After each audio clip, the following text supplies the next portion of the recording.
Hi, this is Angel Guardian.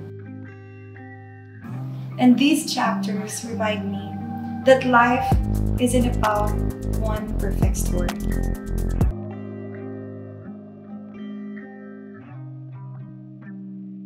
Lumaki ako na marami kami sa bahay, extended family. Sobrang dami kong tito. So, sanay ako na puro lalaki kasama ko. Pero hindi ako sanay na may father figure. Kaya medyo boyish din ako lumaki. Feeling ko, well, hindi nga ako, hindi ako aware na medyo boyish ako. Pero sinasabi sa akin ng mga tao. Feeling ko dahil sobrang dami kong ng tito. Like mga 9, ganun karaming tito. Kaya nung bata ako, ilag din ako sa lalaki. Kasi kung ano nung sinasabi ng mga tito ko tungkol sa mga lalaki, parang sinisiraan sa akin yung mga lalaki ko. Hindi ganyan, gatulog ako. Tsaka nung bata ako, feeling ko pag nakawakan ako, mabubuntis ako eh. May ganun akong mindset. Hindi ako lumaki na may gadgets, wala akong iPad. Nagka-cellphone ako, ilang taon na ako. Like, larong kalsada talaga yung experience ko. Doon lang ako naglalaro talaga ng sobra sa labas. Like, nagkakalkal ng kanal. Yung ganong talaga na curiosity. Pero syempre, pag nahuli, binapagalitan. Naglalaro kami ng Chinese garter, piko, text, pogs. Nagbebenta ako ng pogs dati. Ano pa ba? Nakikipaglaro rin ako. Dami kong kaibigang bakla ng bata habang lumalaki. Like yung talagang showdown sa kalsada na split bending.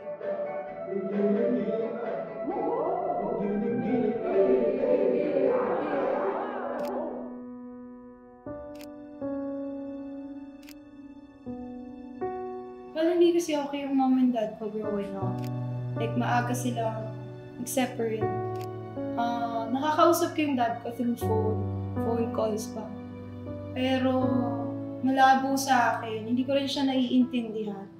Pero one thing na I'm happy about is yung mom ko, sure ako na na-fulfill niya yung pagkukulang, yung gap sa dad ko. Kasi hindi ko naman hinanap din, hindi ako naging longing or as longing katulad ng mga ibang bata or ng mga classmates ko na naririnig ko pag Father's Day, parang hoping sila na sana yung dad nila dumating. Like yung same situation na separated din. Pero ako never siya pumasok sa utak ko hanggang medyo naiintindihan ko na like mga 10, gano'n. Doon lang ako nagkaroon ng interest na alam mo yun. For 10 years, pinipilit niya palang ayusin. Yung mom ko, ayaw na pala. So parang nagalit din ako sa mom ko nung nasa Hong Kong kami that time. Kasi nga, may chance pala eh. May chance palang mabuo, pero hindi nangyari. Na-feel ko yun na parang na mayroon naman palang chance na maayos, na magkaroon ako ng buong family. Which at that age and at that point in my life, na nakita ko for the first time nag-dinner kami together, the 3 of us. And siniserva nung dad ko ng food yung mom ko sa table. Until now, sobrang vibrant nun sa akin. Like, pag binabalik ako siya, sobrang linaw. Alalang-alala ko yung detalye. And nung moment na yun, I was hoping na kung pwede to i-freeze.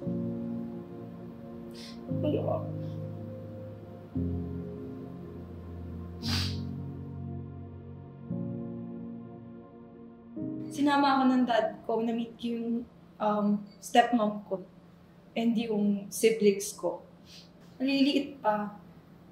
Babae at lalaki. And sobrang love ko sila.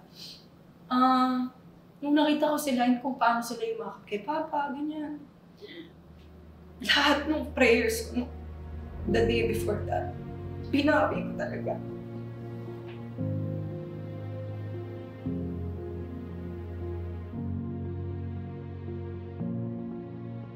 And sa tingin ko, ayun na yun. I don't say na I fully mature, pero nag-mature ako ng konti. Nag-decide ako for someone else's happiness.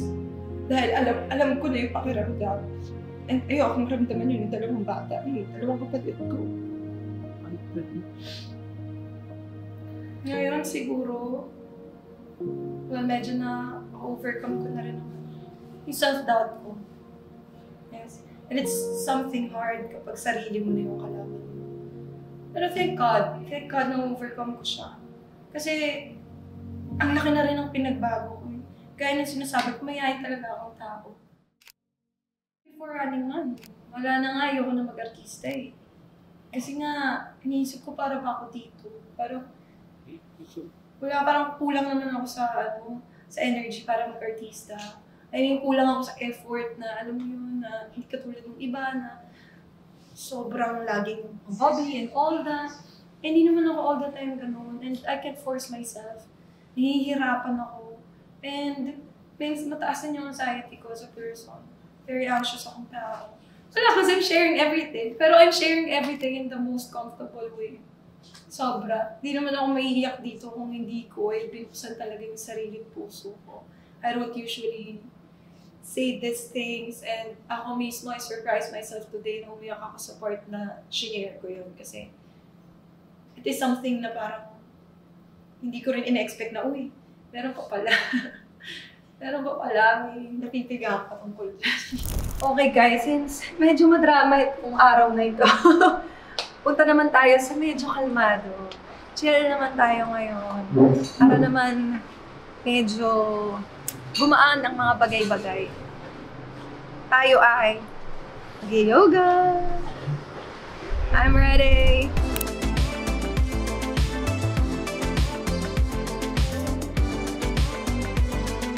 My name is Maya. I'm the studio lead of Alabang, Vida Yoga Alabang. And then we have teacher Kathy. Nice to meet you, Aisha. I'm Kathy. I'll be your teacher today. Oh! Feeling your body in space. Noticing where you're holding tension. And then once you set your intention, release your hands down to your knees and just slowly relax. Tailbone in. So 2 more times. Inhale, out, stretch, chest open again. Put it up your rib. And then tap it down. Yes, very good. You can make hem on the hips, right and left. Left and right. Back into an inverted V. Hips up. Heel halfway in. Straight back. Punch it up. Yes, exactly. Exhale again. Fold forward. All the way down.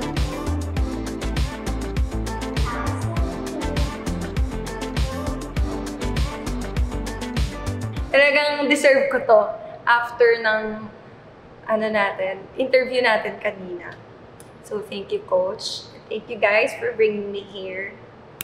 What's gonna happen to your body when you enter the cold? You've done a cold plunge before, right? Oh yeah, sige. Kaya nito. No. So what's gonna happen to your body when you enter the cold plunge? It's gonna go into fight or flight. And exhale.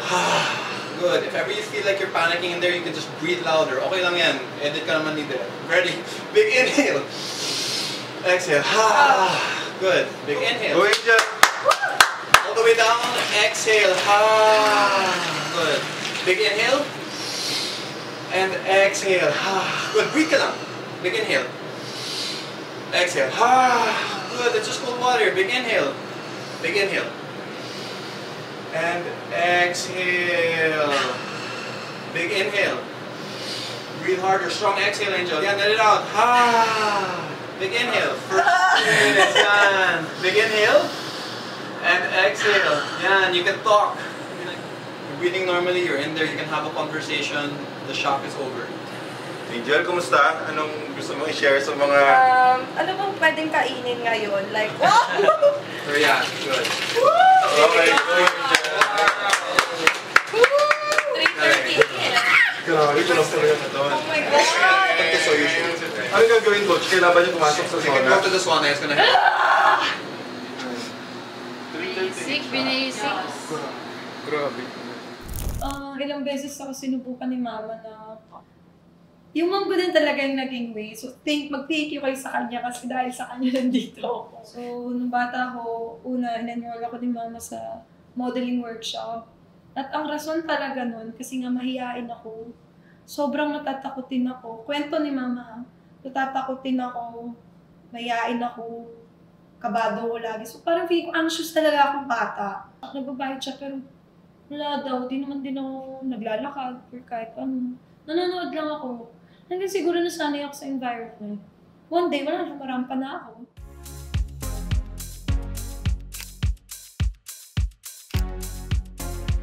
So, Ang pangarap ko lang dati maging gospel singer. Yun lang talaga yung gusto ko. Ayaw mag-artista.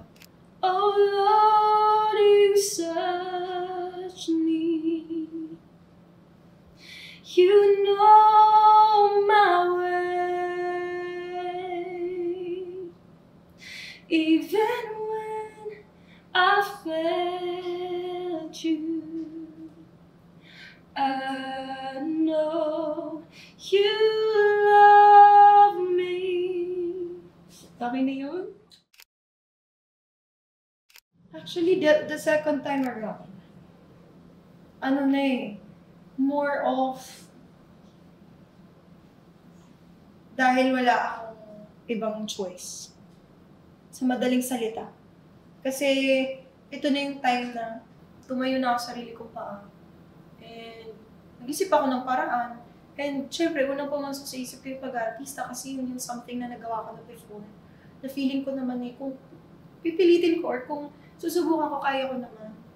And I think, binigay naman ni Lord. That's why I'm here. Na-enjoy ko na siya ngayon. Naintindihan ko na yung arts and acting. Naintindihan ko na yung craft. Kasi dati hindi ko talaga siya maintindihan. Bakit napakainit na naman ng iyong ulo, Flamara? Pagkat hindi ka nararapat dito, Dea. Ngunit ako ang pinili ng brilyante. Bisa ng brilyante.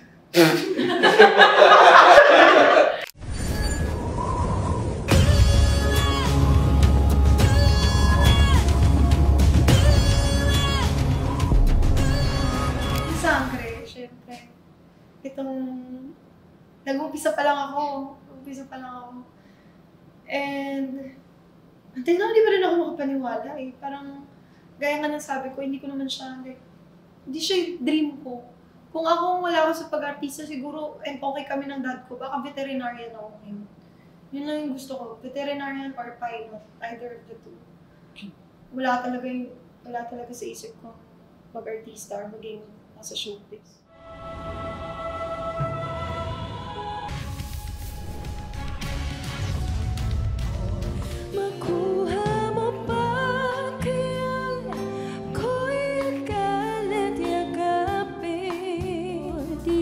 Sinasadya, di ko. Ito something talaga na matagal ko nang iniisip din. Isa to sa mga rason kung bakit din ako medyo takot mag-artista. Or maybe, ito rin yung reason bakit hindi ko siya sobrang na-attract dati, yung fame ha. Kasi medyo redundant na nasa industry ako, pero ayoko ng fame. So, anong mangyayari? Di ba? Parang nasa showbiz ako, nasa industry ako, pero ayoko ng spotlight. Ayoko kasi natatakot ako na hindi ko na magagawa yung mga simpleng bagay na gusto kong gawin. Hindi mo kailangang isipin lagi yung tsura mo, and hindi mo kailangang isipin kung ano yung magiging tingin sa'yo ng mga tao. And, diba, yun yung one thing talaga na pinoproblema ko dati. Ako, I just always make sure na I stay true to myself. Yun talaga. Kasi nga, dahil sobrang laki ng self-doubt ko sa sarili ko na, ay, proud naman, bawas na. Yun yung lagi kong nilalabanan na not to try to be someone else, to please other people. Kasi hindi siya makakatulong. And as ako, yung personality ko, authentic ako eh, yung namimake.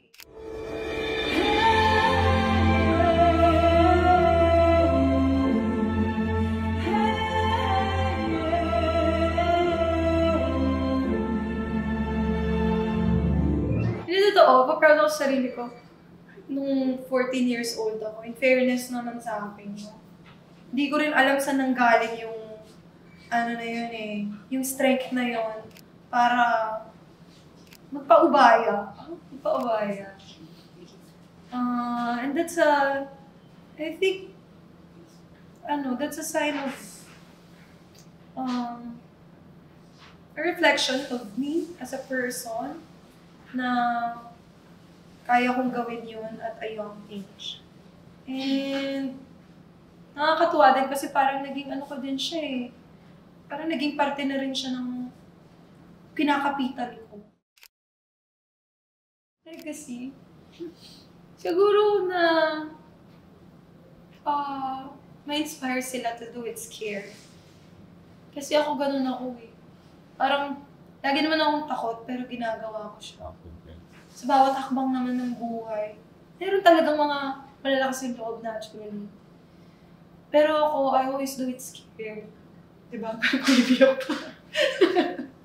I always do it scared and I wanna inspire others to do it too. Na kahit na ang laki ng self-doubt nyo, kahit na feeling mo hindi mo kaya o hindi mo magagawa, kahit na takot ka, try mo lang. Diba wala namang mawawala eh, try mo. Hi guys! Samahan niyo ako sa surprise natin si Angel ngayon. Sobrang tagal kaming hindi nagkita, mga 24 hours lang naman. Ayun, let's go. May bisita ka? Sabi ko na eh. Sabi ko na hindi ako mag-surprise. Yun na lang! Grabe!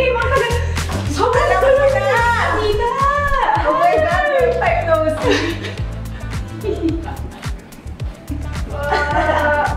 Grabe! Bakit sobrang na-surprise, no? Ilang years na kayong hindi nagkita? Grabe! Oh my God! Pumunta ka 24 hours. Ay, ano namin kahapon? Today! Ay, today? Anniversary! Anniversary namin. today, Ng friendship guys. namin. Saktong-sakto. Ha? Sobrang... Bakit mas formado ka pa sa akin? Galing akong kasal. May engagement. Welcome to my house. Wow! Hello everyone, this is Clarice, my BFFFF. Ay! Hindi naman palagi, pero madalas. Madalas late siya. Sino nagsabi nun? Pero sino ang nagsabi? Wala, research lang namin. Ano ba? Research? Madalas dati. Madalas dati. Pero ngayon parang on time ka na. On time na siya ngayon. Ano yung mga yung pinaka-core memory mo na pagiging late niya sa friend? Hindi ko sure kasi mas late ako. Wala naman ako too much, di ba? Parang wala namang moment na umabot sa isang oras or 30 Hindi. minutes.